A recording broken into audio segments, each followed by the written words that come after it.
자, 잠시 뒤에 있을 윤석열 전 대통령의 내란 혐의 1심 선고 얘기로 넘어가 보겠습니다. 지금 속보가 하나 나왔는데 윤석열 전 대통령을 태운 법무부의 호송차가 12시 반쯤 경기 의왕시 서울구치소를 출발해서 12시 50분쯤에 중앙지방법원에 도착했다고 그럽니다. 윤석열 전 대통령 오후 3시까지 법원 구치감에서 대기하게 되는데요. 일단 오늘 공판에 윤석열 전 대통령이 도착해서 참석한다는 점은 확인이 됐습니다. 자, 일단 여권에서는 오늘 재판에 대해서 사형이 선고되길 바란다, 이렇게 사법부를 향해서 준엄한 심판을 촉구했습니다. 장동혁 대표는 당장은 말을 아끼는 분위기인데요. 오늘 아침 회의에선 김민수 최고위원만 유일하게 이 주제를 언급했습니다.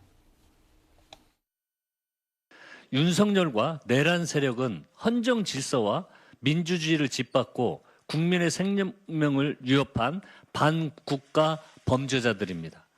그럼에도 윤석열은 지금까지도 일말의 반성조차 하지 않고 뻔뻔한 태도를 보이고 있습니다. 법원은 법정 최고형을 선고해서 법의 준엄함을 보이고 무너진 헌정 질서를 바로 세워야 합니다. 오늘 윤석열 대통령 1심 선고일입니다. 많은 국민께서 이번 재판 과정이 과연 헌법과 법치주의의 원칙에 충실했는지 묻고 있습니다. 무엇보다 내란이라는 중대한 제명을 적용하는 과정에서 법리적 비약과 정치적 해석이 개입된 것은 아닌지 냉정한 검토가 필요할 것입니다. 네, 자, 내란 우두머리죄에 대한 처벌은 3가지밖에 없습니다. 사형, 무기징역, 무기금고, 네. 3가지인데 오늘 직위원재판부가 윤석열 전 대통령한테 어떤 선고를 내릴지 혹시 예상이 되십니까? 저는 사형 선고 가능성도 열려 있다라고 보는데요. 물론 장량 감경이라고 해서 정산 참작을 한 감경이 법률상 가능하기는 합니다.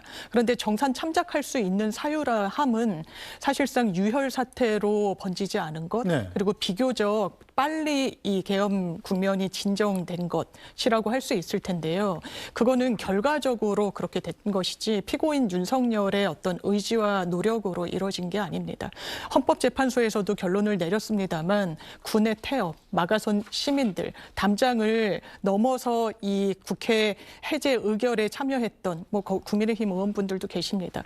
그 부분이 다 이런 결론을 도출하고 대한민국을 다시금 정상국가로 가게끔 하는 발판이 됐던 거지 피고인인 윤석열 전 대통령이 이런 상황을 초래했던 게 아닙니다. 감경할 수 있는 사안 자체가 상당히 제한적이다. 그렇고 지금까지도 반성하지 않습니다. 빈총으로 친위 쿠데타하는 거 본 적 있냐라고 이야기하고 있는 이 국면, 법원이 달리 어떤 판단을 내릴 수 있겠습니까? 무기징역이 선고되면 가석방도 가능합니다. 정치적으로나 물리적으로 사회와 영원한 격리가 필요한 범죄를 저질렀다는 점에 대해선 이론의 여지가 없고 저는 사형 선고될 거라고 생각합니다. 네, 저 오늘 여야 패널이 공교롭게도 전부 이 변호사로 구성이 됐는데 윤기찬 부위원장께서 법률 전문가로서 해석하시기는 어떻습니까? 드물게는 혹시 공소기각이 나올 수도 있다, 이런 예상을 하는 분들도 있던데요. 공소기각은 이제 공수처에 수사권이 없었기 때문에 그걸 이유로 해서 공소기각 판결이 나올 것 아니냐. 왜냐하면 2022년도 대법원은 수사 과정에서 이 수사권이 없는 이 수사 결과물을 토대로 된 기소 제기는 무효다라고 판결했거든요.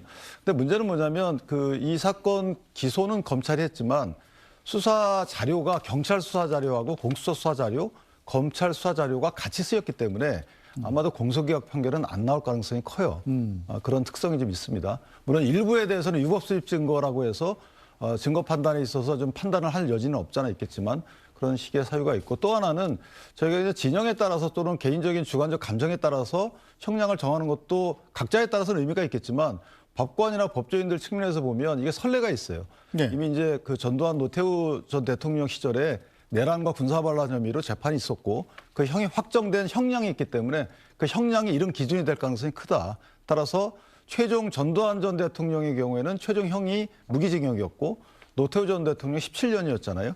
저는 개인적으로 그 사이에서 형이 이루어질 것이다라고 생각을 합니다. 알겠습니다. 윤석열 전 대통령의 1심 선고 결과가 정치권에 미칠 파장에도 관심이 쏠리고 있는데요. 자, 국민의힘 내부에서 친한계와 소장파로부터 윤 전 대통령과의 절연 요구가 이어져 오고 있죠. 이런 상황에서 장동혁 대표가 오늘 윤석열 전 대통령의 선고 결과 이후에 어떤 입장을 낼지가 또 큰 관심이죠.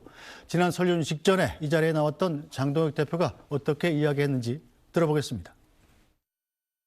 윤석열 전 대통령과의 절연 문제를 두고 지금 당내에서 여전히 다양한 의견이 표출되고 있는데 진정 국민들이 원하는 절연은 그 과거의 잘못을 반복하지 않고 새로운 모습을 보여주는 것일 것입니다. 이제는 그런 잘못을 반복하지 않을 것이라는 확신을 저희들의 행동에서 보여주는 것이 중요하지 네. 여기에서 부족하다고 하니까 말로써 또 다른 표현을 하거나 여기서 과하다고 하니까 과거에 제가 했던 말을 그럼 그것은 아닙니다라고 다시 도망가거나 하는 것은 저는 계속해서 분란과 갈등의 불씨가 될 뿐이라고 생각을 합니다. 윤석열 전 대통령에 대해서 1심 재판에서 어떤 결과가 나온다면 네. 당 대표로서는 그에 대한 입장 표명이 반드시 필요할 거라고 생각이 되고 네. 네, 정말로 밀어볼 때 이 장동혁 대표는 오늘 1심 선고 결과가 나올 경우에 이 아마 당의 입장이나 본인의 입장을 밝힐 것 같은데 자, 문제는 그 입장에 절연이란 말이 포함이 되느냐 안 되느냐 아니겠어요? 장인미 대변인은 어떻게 해석하십니까? 아마 포함을 못 시킬 것 같습니다. 지금 국민의힘의 지형이 그렇고요. 지금까지 국민들께 사죄드릴 그럴 기회가 얼마나 많았습니까? 그때마다 어떤 변명으로 일관했습니까? 윤석열 전 대통령을 탈당한 인물이다. 우리랑 이제는 무관하니까 입장 유보하겠다. 법원에서 아직 내란이라고 규정하지 않았다. 정치인이 할 수 있는 표현은 아닌 겁니다. 그러면서 전환을 하겠다라고 이야기를 하는데 이건 국민의힘 내부에서도 말장난이라는 이야기가 나옵니다. 네. 정확하게 윤석열 전 대통령과 분리하고 절연하고 윤석열 정부를 태동시키고 정권 내내 윤석열, 김건희 두 부부를 엄호했던 부분에 대해서 국민들께 사과해야 됩니다. 이게 공당으로서 민주적 기본 질서를 견지해내기 위한 최소한의 전제 조건입니다. 그런데 국민의힘이 지금 그것을 못하고 있다. 당권파가 그 부분을 일부러 외면하고 있다. 이것이 지금 국민의힘의 당원들 지형 때문인지 아니면 당권파의 의미 때문인지 이 부분은 중도층의 마음 얻을 수가 없습니다. 네, 자 윤기찬 부위원장께서 예상하시는 장동혁 대표의 입장 표명 어떤 내용일까요? 어떤 형태로든지 절연을 추상케 할 수 있는 표현을 쓰겠죠. 근데 문제는 뭐냐면 킬러 문항이에요. 이게 도저히 풀 수가 없는 문항입니다. 저희가 절연이라는 단어를 쓴다 하더라도 아마 민주당과 일부 정치 세력은 그거 절연이 아니야. 진정성이 없어 이렇게 평가할 거예요. 왜냐하면 정치적인 잣대를 보기 때문에 어떠한 표현을 어떤 형식으로 쓴다 하더라도 그건 인정받지 못할 것이다. 그러니까 출제자의 의도가 없다. 이렇게 생각을 하고요. 네. 다만 이제 이 절연을 청산으로 이해하느냐 아니면 장 대표가 얘기했듯이 미래의 전환으로 얘기하느냐. 네. 지금은 절연이 돼 있어요. 윤 전 대통령 탈당이 돼 있는 상태고요. 윤 전 대통령 윤어게인이라고 소위 다시 모셔야 된다라고 주장하시는 분들이 당내는 없어요. 그렇다면 절연은 돼 있는데 미래는 전환으로 가면 되는 거고 그럼 과거 청산하라는 소리냐. 이 부분이 하나 있고 또 하나는 저희가 고차방정시라고 말씀드리는 게 제2 내란 특검이 지금 통과돼 있습니다. 그다음에 위헌정당 해산이라고 몰아붙이고 있어요. 이 상황에서 표현을 잘못했다가는 그거 봐 당신들도 이렇게 연관된 거 아니야라고 네. 정치적 공세의 준비 태세를 갖춰놓고 있는 민주당 입장에서 보면 상당히 표현을 고르고 또 골라야 될 것이다 이렇게 생각합니다. 알겠습니다. 자, 두 분과는 여기서 인사드리고 윤석열 전 대통령 선거 공판 특집 뉴스 브리핑 이어가겠습니다. 장윤미 민주당 대변인, 윤기찬 국민의힘 법률위 부위원장 고생하셨습니다.